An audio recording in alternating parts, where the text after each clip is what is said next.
طلاق ہو رہی ہے، کثرت سے طلاق ہو رہی ہے، یہ کثرت سے طلاق دینے والی قوم ہے۔ حالانکہ اندازہ کریں ہمارے اکابرین نے کیسے زندگی گزاری۔ کبھی کبھی ایسا ہوتا ہے، اللہ اکبر، کیا بات ہے، اللہ اکبر، کبھی کبھی ایسا ہوتا ہے کہ اگر بیوی آپ کے موافق آپ کو نہ ملے طبیعت کے، اور آپ اس پہ صبر کر لیں تو اللہ تعالیٰ اس پہ بھی جنت دیتا ہے۔ ایک بزرگ سے پوچھا گیا، بہت بڑے محدث تھے، کہ آپ کا کون سا عمل آپ کو بخشوائے گا، آپ کا کون سا عمل آپ کی بخشش کرائے گا، آپ کو کچھ پتہ ہے؟ انہوں نے کہا ہاں، ایک عمل ہے میرا، حدیثیں لکھی، کتابیں لکھی، تقریریں کی، وعظ کی، نصیحت کی، بہت کچھ کیا، لیکن فرماتے میرا ایک عمل ہے۔ کہا کیا عمل ہے؟ وہ لوگوں کو بتاتے ہیں کہ میں جوان تھا اور شادی کرنے کا ارادہ نہیں تھا، نکاح کرنے کا ارادہ نہیں تھا۔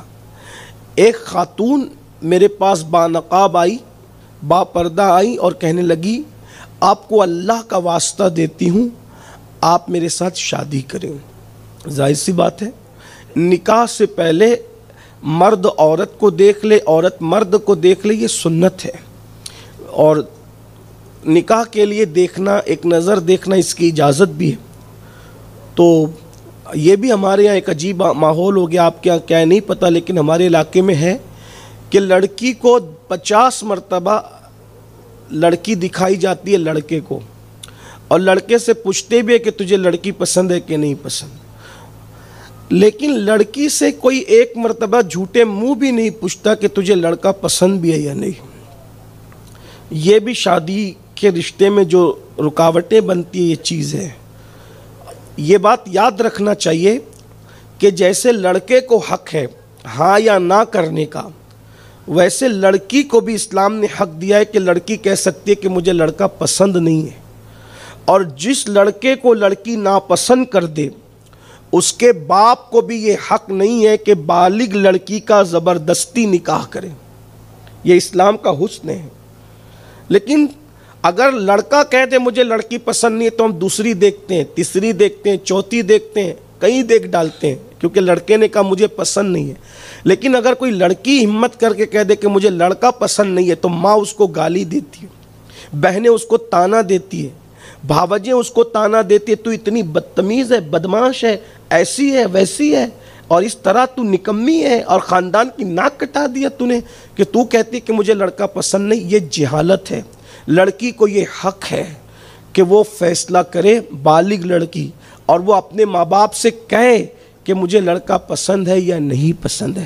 آپ کو حیرت ہوگی، اتنا خوبصورت شہزادہ جسے دنیا علی مرتضیٰ کہتی ہے، حسن بے مثال تھا، علم بے مثال تھا، شجاعت بے مثال تھی، خاندان بے مثال تھا، نسب رسول ان کا نسب، نبی کا گھر ان کا گھر، نبی کا خاندان ان کا خاندان، نبی کے دادا ان کے دادا، پورا سب خاندان حسب نسب ایک ہے۔ لیکن جب حضور علیہ السلام اپنی شہزادی سیدہ فاطمۃ الزہرا کا نکاح مولا علی کے ساتھ کرتے ہیں تو مختار کل اپنی شہزادی سے کہتے ہیں کہ میں تمہارے لیے علی کو منتخب کرنا چاہتا ہوں، اس پہ تمہاری کیا مرضی ہے۔ لیکن وہ حیا کا پیکر سر جھکا کر آنکھ میں آنسو لاتی ہے اور ہاں کہنے کی بھی ہمت نہیں پاتی اپنے اندر، چونکہ سراپا حیا تھی۔ اللہ اکبر، اگر حیا وہاں نہ ہو تو پھر کہاں ہو، بلکہ حیا جہاں آ کر معتبر ہو جائے اسے نبی کا گھر کہتے ہیں۔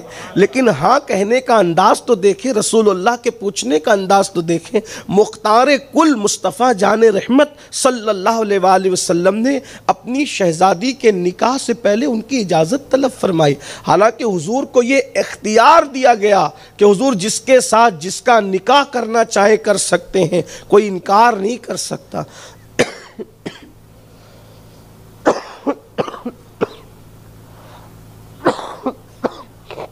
درود شریف پڑھ۔ اللہ رب محمد صلی اللہ علیہ وسلم، نحن عباد محمد صلی اللہ علیہ وسلم، صلاۃ و سلام علیک یا رسول اللہ صلی اللہ علیہ وآلہ وسلم۔ تو بات دور نہ نکلے، میں اپنی بات سمیٹ رہا ہوں۔ تو وہ محدث کہتے ہیں کہ وہ بانقاب تھی، با پردہ تھی، اس نے کہا اللہ کا واسطہ آپ میرے ساتھ نکاح کر لیں۔ اللہ کا واسطہ دیا، حالانکہ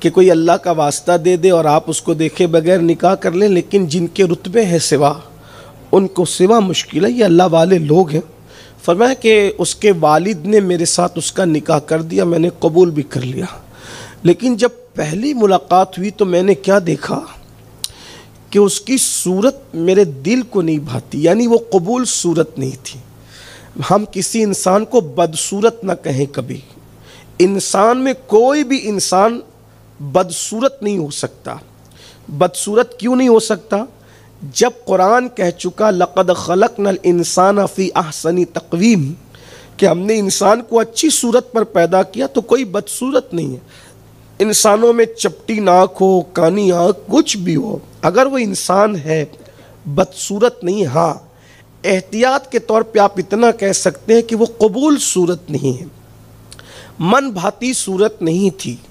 وہ محدث صاحب کہتے ہیں اس کے باوجود بھی میں نے صرف یہ سوچا کہ اگر میں اس کو چھوڑ دوں، نکاح کے بعد طلاق دے دوں، تو اس کے باپ کا دل ٹوٹے گا، اس کا دل ٹوٹے گا۔ اب میں اللہ کو کیا جواب دوں؟ کیونکہ ان کے ساتھ ہوا تھا دھوکا، یعنی کہ ان کو اللہ کا واسطہ دے کر کے منایا گیا تھا، ان کے ساتھ دھوکا ہوا تھا، مگر اب چونکہ نکاح کر چکے تو نکاح کرنے کے بعد اب وہ قبول صورت نہیں، اس کی صورت دیکھتے ہیں تو صدمہ ہوتا ہے، سر پکڑ کے بیٹھ جاتے ہیں، بہت پریشان ہوتے ہیں، ذہنی طور پر پریشانی ہوتی ہے، لیکن طلاق نہیں دیتے، وجہ دل نہ ٹوٹے۔